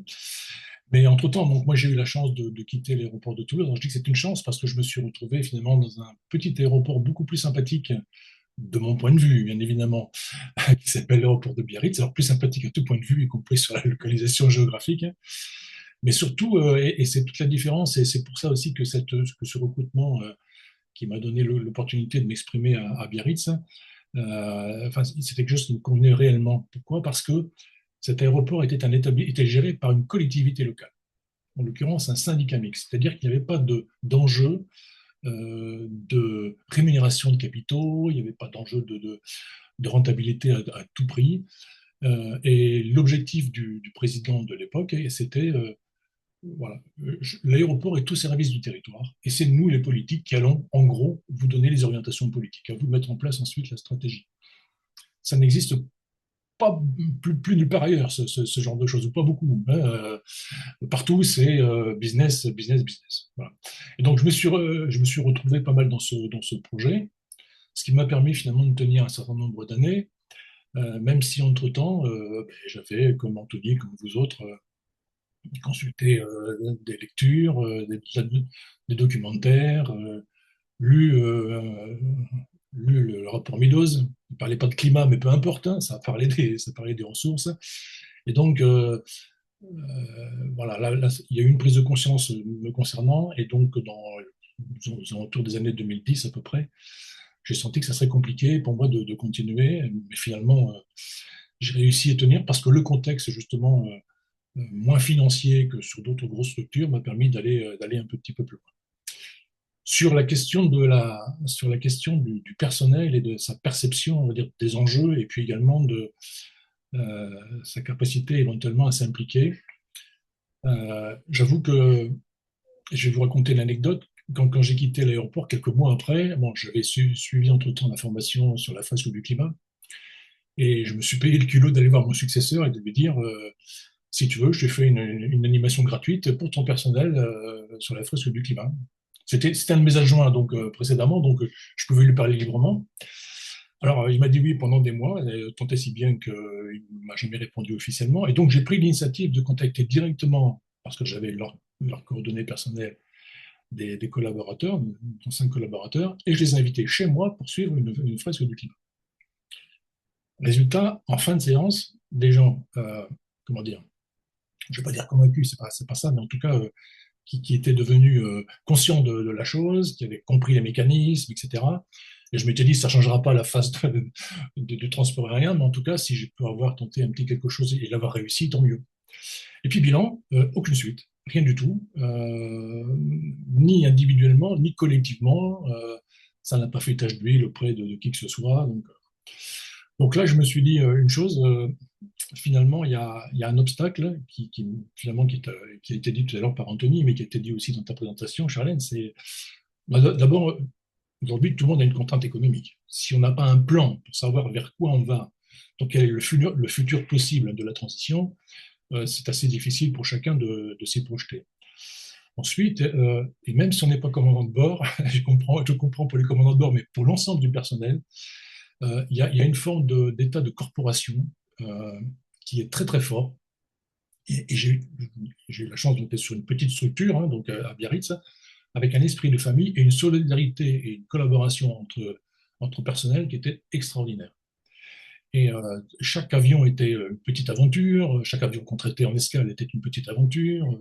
On a eu l'opportunité de recevoir le G7, ça a été magnifique pour le personnel. Enfin, il y a une forme d'attachement à ces métiers qui, même si on est agent de piste, agent de trafic, mécanicien avion, quelque part, on fait partie de la grande famille. Et ça, je pense que c'est aussi, comment dire, c'est pas un frein, mais en tout cas, dès l'instant qu'il n'y a pas une conviction générale qui pourra apparaître pour dire attention, danger, on voit mal comment des petites émergences locales pourraient se passer. Donc, je ne suis pas non plus, je suis pas non plus donc très optimiste là-dessus, mais j'insiste sur le fait, de mon point de vue, c'est que euh, le manque de visibilité, il nous faut un plan, c'est ce que disait le Shift Project avec son plan de transformation de l'économie française, il nous faut un plan. Mais sur ce sujet-là, il nous faut vraiment un plan qui alerte à tous les niveaux, c'est-à-dire un plan qui décrédibilise la vision des hauts dirigeants, un plan le même plan qui communique auprès des salariés en leur disant attention, vos métiers sont à risque, mais on prépare votre avenir. Voilà, donc sans cette vision d'un futur possible, je vois mal comment ça peut fonctionner. En tout cas, de manière évidente et efficace. Qu'est-ce que j'avais? Alors, j'avais noté aussi des quelques petites choses que tu as dit tout à l'heure, Charlène, tous ces arguments que nous servent régulièrement les aéroports en particulier pour, bon, hormis le chantage à l'emploi, mais régulièrement, on parle de notion d'enclavement. Alors, un territoire qui a pas son petit aéroport, il est forcément enclavé. Ça, c'est le. Et donc, le politique qui entend ça, il n'est pas content, il dit, vous vous rendez compte, moi, je n'ai pas mon territoire.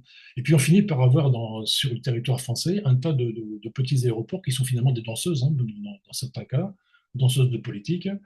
On a vu historiquement, il y a quelques années, une bagarre entre Dole et Dijon sur des destinations vers Marrakech, tenez-vous bien, Marrakech, entre Dole et Dijon. Enfin, c'est un truc de folie. Et parce que, alors si on se recentre un petit peu sur le paysage français en particulier, on a énormément d'aéroports. Si vous regardez la carte des aéroports et aérodromes en France, c'est absolument colossal. Donc on est aussi là, comment dire, pas aidé par le politique local qui pourrait finalement se dire raisonnablement, bon, bah oui, ok, j'ai un aéroport à 40 km d'ici, pourquoi je vais continuer à subventionner le mien? On va prendre un exemple, hein, très localement, pour le de Bayonne, Biarritz, hein, on a Pau et Tarbes. Hein, voilà, ils sont à 40 km l'un d'autre. Entre les deux, il y a une magnifique route qui a été faite pour la visite du pape il y a quelques années, mais voilà, avec un aéroport sur deux, ça c'est certainement largement suffisant. Donc c'est encore, finalement, en tout cas localement et politiquement, pour un plan qui pourrait être déployé au niveau national, pour moi c'est aussi un frein, c'est que le soutien politique local n'est pas du tout évident. Pas du tout. Qu'est-ce que je me suis encore noté? Oui, alors tu as parlé tout à l'heure de la Covid-19. Nous, on a été touchés par des licenciements très forts. Et ce que je crains pour l'avenir, c'est que finalement, si on n'a pas de plan et si ce futur comment dire, prévisible, on ne peut pas l'organiser un minimum, c'est qu'on se retrouve dans les mêmes situations que ce qu'on a pu vivre au moment de la Covid, c'est-à-dire finalement des licenciements secs sans donner aucune chance de reclassement du personnel. Et ça, c'est une tristesse. C'est la première fois de ma vie que je vivais des licenciements de ce type-là. C'était une catastrophe intérieure. Voilà. Voilà. Et puis, je pense que après, tout le reste a déjà été dit. Alors, il y a quand même aussi une chose qu'il faut bien imaginer, et c'est la particularité de la France, c'est que le tissu économique industriel lié à l'aérien est colossal. Entre les constructeurs, entre tout le tissu qui est lié à la sous-traitance des constructeurs, entre les compagnies aériennes, leurs sous-traitants, les aéroports, leurs sous-traitants, les assistants aéroportuaires, etc., c'est colossal. Donc, c'est pas parce que c'est colossal qu'il faut surtout pas s'y engager, mais ça veut dire que celui ou ceux qui écriront le plan de transformation de cette économie, il va devoir avoir une vision large et aussi les épaules larges d'ailleurs, hein, pour rencontrer tous ces gens-là. Voilà, quoi dire encore? Je pense que pour moi, c'est à peu près tout. Non, maintenant, on va passer aux questions peut-être, s'il y en a. On peut, ouais. Merci beaucoup Didier pour ces éclairages. C'est très précieux. Et effectivement, même si la tâche est immense, je pense que c'est intéressant justement de vous avoir dans la salle pour en discuter et pour commencer à amorcer ce petit bout de chemin. Euh, il y avait une question de Jean un peu plus haut et je pense que c'est intéressant de la reposer. Il disait, je me demande si les hauts dirigeants, voire les dirigeants ou les hauts dirigeants font semblant d'y croire à ces fameuses solutions technologiques. Est-ce que c'est pas aussi une manière, enfin moi déjà eu au téléphone des personnes qui me disaient oui, mais on pense que c'est surtout pour maintenir les capitaux en fait dans cette forme de transition et pour pas que ça parte ailleurs et que du coup c'est un peu comme une porte qui se refermerait de plus en plus vite et ils essayent de la maintenir ouverte coûte que coûte. J'ai envie de dire. Donc ça, je veux bien vous entendre là-dessus. Et la deuxième question de Julie. C'est est-ce que certains syndicats ont revu leur position suite aux licenciements liés au Covid? Je ne sais pas si vous avez des éléments à partager sur ces deux questions. Anthony, Didier, comme vous voulez. Bah, sur la première question, enfin, je redis ce que j'ai un peu dit tout à l'heure, mais c'est mon point de vue, hein, mais ce que j'ai pu observer. Je pense que ils font pas semblant d'y croire, ils y croient vraiment. Je pense qu'ils sont persuadés, parce qu'ils sont biberonnés à ça aussi. Ils ont des conseillers, sans doute, qui leur disent mais non, t'inquiète pas, voilà, ça va aller. Je pense non, non, je pense qu'ils y croient vraiment, hein. Je pense que c'est pas des. Enfin, franchement, moi, je l'ai vu plusieurs fois, Ben Smith, là, le patron d'Air France et tout. C'est pas quelqu'un de cynique, c'est quelqu'un de très gentil et tout. Non, non, il est pas cynique, hein, il y croit vraiment, quoi. Et c'est encore pire, quoi. Euh, et je pense ouais, ouais, je pense qu'ils sont dans une sorte de bulle. Et ouais, je sais pas trop quoi répondre d'autre, hein, mais je pense que c'est ça, quoi. Enfin, en tout cas, moi, c'est ma conviction. Ok, merci Anthony. Ça Je paraît encore peux- plus incroyable parce que... Mais bon. Non, et c'est pour ça des rapports comme je pense que des rapports comme le chiffre GEC là, Aérodécarbo, je pense qu'ils ne regardent même pas en fait. Enfin, je sais pas, je me vois pas, je vois pas Ben Smith regarder ça en se disant avec la larme au coin de l'œil, ah ouais mince, en fait on est en train de faire une connerie. Et je le vois pas du tout faire ça, hein. Je pense qu'il doit se dire, mais non, mais ils ont rien compris. Les SAF arrivent là, ça va le faire. Je peux poursuivre là. Ouais, vas-y, Didier. Je vois Jean qui dit ce sont des scientifiques en parlant certainement des dirigeants, des choses comme ça. Je pense que c'est ce qu'il voulait dire. Je ne sais pas si Jean peut confirmer, mais en tout cas, moi, ce que je sais, c'est que j'ai encore des contacts avec des cadres de très haut niveau sur les aéroports de Paris, des polytechniciens, des centraliens et compagnie. Mais je rejoins Anthony, ils sont persuadés que ça va marcher. Ils ont fait des calculs, ils vont avoir la capacité pour comment dire, tel espace-temps de trafic à l'aéroport de Paris, enfin, aux aéroports de Paris. Enfin, ils sont déjà dans une démarche où tout ce qui est chez dit aujourd'hui est transposé de manière opérationnelle. Et, mais bon, avec enfin, j'ai envie de dire des tronches, quoi, quand même, qui devraient poser la chose en termes scientifiques, enfin, étayés. Je pense qu'ils vont toujours trouver des raisons en fait de faire les choses. Par exemple, si on demande à Patrick Pouyanné de Total, c'est ton projet EACOP là en Ouganda, c'est une catastrophe. Mais lui, il va toujours trouver une raison. Il va toujours dire, mais non, mais on a besoin du pétrole pour. Vous voyez, et les dirigeants des compagnies aériennes, je pense que c'est pareil. Ils vont toujours dire, ouais, mais le trafic, il y a une demande. C'est un peu comme les fabricants de voitures. Quand on leur dit, bah oui, mais vous fabriquez trop de SUV, et ben ils disent, ouais, mais c'est les gens qui veulent des SUV. Là, c'est un peu pareil, je pense, à quelqu'un comme Ben Smith, je pense que son discours, ça va toujours être, oui, mais vous savez, les gens veulent voyager de plus en plus, le niveau de vie mondial augmente, donc il va y avoir de plus en plus de gens qui vont vouloir prendre l'avion, donc il faut fournir quoi pour ces gens-là. Et voilà, et donc dans cette optique-là, bah, la seule solution, c'est ce que proposent IATA et OACI, c'est bah, la transition écologique entre guillemets des avions, quoi. C'est-à-dire bah, des avions qui consomment moins, avec des carburants d'aviation durable, avec faire un peu de compensation carbone de temps en temps, faire un peu de captation du carbone dans l'air, etc. Ils vont toujours adapter, en fait, je pense, hein, euh, l'objectif de la compagnie à ce qui est disponible et ce qui va être disponible. Et ils vont avoir un discours bah, toujours optimiste par rapport à tout ça. Mais c'est pas du cynisme, hein, c'est qu'ils y croient vraiment, quoi, je Ok, pense. merci pour vos retours. Alors moi, Voilà. ça me désespère totalement, mais j'aimerais comprendre Bah ouais. pourquoi Jean, si jamais Jean, tu veux prendre la parole, tu disais dans le chat, si tu as raison, Anthony, il y a de l'espoir.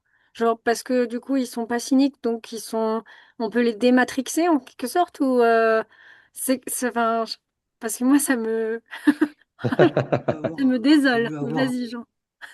il faut mieux avoir affaire à des gens qui sont pas cyniques, mais qui, sincèrement, pensent qu'il y a des possibilités de faire. Parce que s'ils pensent ça, il y a peut-être moyen de les convaincre qu'ils se trompent avec les arguments qui vont bien. D'accord. Enfin, moi, je vois ça comme ça. S'ils sont carrément cyniques, jamais tu les atteindras, ces gens-là, parce que de toute façon, ils ont l'intention de maintenir quoi qu'il arrive. En fait, ils s'en fichent. C'est du court terme, et puis après, voilà. Donc, Ok. je préfère avoir des effets où il y a une possibilité de discuter. Et s'ils sont vraiment sincères, il y a carrément un moyen de discuter. Et ça ne sera pas en 5 minutes, mais au fil du, ouais, c'est culturel surtout avant d'être, voilà. Oui. Voilà pourquoi j'étais optimiste. Merci pour cet éclairage qui me, du coup, redonne de l'espoir, puisque je comprends maintenant son Et argument. ça veut pas dire, je suis pas en train de dire qu'il faut rien faire, hein. C'est pas du tout ce que Mhm. je suis en train de dire, hein, au contraire, hein. Non, non. Au contraire, il faut vraiment nous faire tout ce qu'on peut là pour essayer justement de les faire revenir à la raison, quoi. Ok. Je pourrais peut-être juste apporter un petit complément justement dans la continuité de ce que Jean vient de dire, c'est que ces gens-là ils ne sont certainement pas cyniques, ce sont il y a beaucoup de scientifiques, hein, mais ils arrêtent leur raisonnement finalement à la capacité technique de créer du SAF. Or, techniquement, on sait faire. Alors, pas forcément avec le meilleur procédé, enfin, donc, avec tous les procédés qui ont été présentés l'autre jour, mais ils ne vont pas comment dire, à se poser la question si on aura la ressource, par exemple la biomasse, hein. Mais pour eux, ils s'arrêtent, à mon avis, à l'étape précédente. Le SAF, c'est faisable techniquement, donc on fera. La D'accord. ressource, La ressource, c'est comme le pétrole. C'était pas un problème pour eux, le pétrole, et ça sera pas un problème pour eux.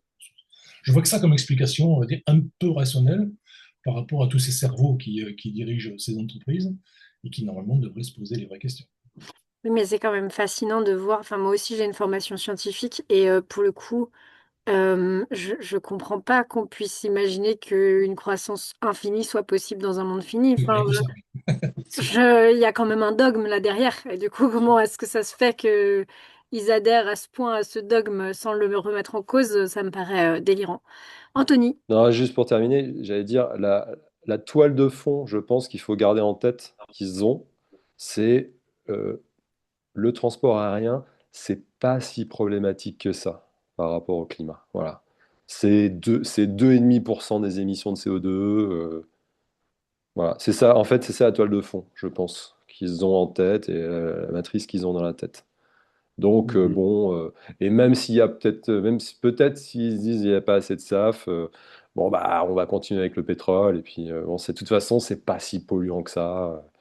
Il y a quand même, moi je trouve qu'il y a un peu ça, quoi. Même si évidemment ils peuvent pas le dire et ils font tout ce qu'ils font, tout ce qu'il faut pour essayer de décarboner les avions et tout, mais parce que c'est un argument de vente aussi, hein.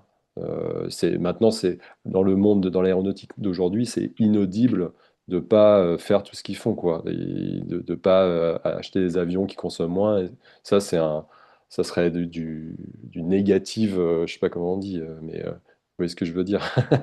Ça leur ferait perdre des clients s'ils le faisaient pas, quoi. ouais, donc on est plutôt sur un whataboutisme que du déni. Ok, super. Bah, merci pour cette réponse. Il y a la question de Julie, du coup, à laquelle on n'a pas du tout répondu, si certains syndicats ont revu leur position suite au licenciement lié au Covid. Moi, j'ai pas la réponse à ça. J'ai l'impression que effectivement, dans les syndicats plutôt pilote, personnel, navigant commercial, on est vraiment sur quelque chose où il n'y a aucune remise en cause. Par contre, chez les avionneurs, il s'est passé des trucs. À Toulouse, il s'est passé des trucs parce que Toulouse a eu très peur, je pense, d'être un nouveau Détroit, donc la ville américaine qui était basée sur l'industrie automobile et qui d'un coup d'un seul s'est un peu pris un gros mur. Euh, et donc, enfin, je pense il y a eu des prises de conscience, mais qui malheureusement n'ont pas été converties en mouvements collectifs et en véritablement, enfin, il y a eu des mouvements collectifs bien sûr, mais pas au point d'ébranler le secteur. Donc, je sais pas s'il y avait d'autres éléments à apporter là-dessus, Didier ou Anthony, interrompez-moi, n'hésitez pas. Bon, moi, j'ai un peu quitté le milieu, donc bah, à peu près à cette époque-là, hein, parce que je partais en Mm. plein Covid, enfin, juste après. Et donc, j'ai vécu licenciement, mais je ne suis pas certain qu'il y ait eu des évolutions, beaucoup d'évolutions par rapport à ça, parce qu'en définitive, moi, j'ai parlé de licenciement parce que je sais qu'on a été concerné avec pas mal de petits aéroports, mais en volume, sur les aéroports en particulier, il y a eu assez peu de licenciements. Il y a eu une désorganisation en place avec du chômage partiel, avec il y a eu plein de solutions qui ont été trouvées pour préserver principalement leurs effectifs, en sachant que tous espéraient que ça repartirait très vite, ce que finalement n'est pas tout à fait vrai, mais pas tout à fait faux non plus. Ok, merci beaucoup. Et Joachim ou Joachim, je sais pas, disait, y a-t-il un parti politique qui prend ce sujet au sérieux? Oui, a priori, il y en a quand même plusieurs.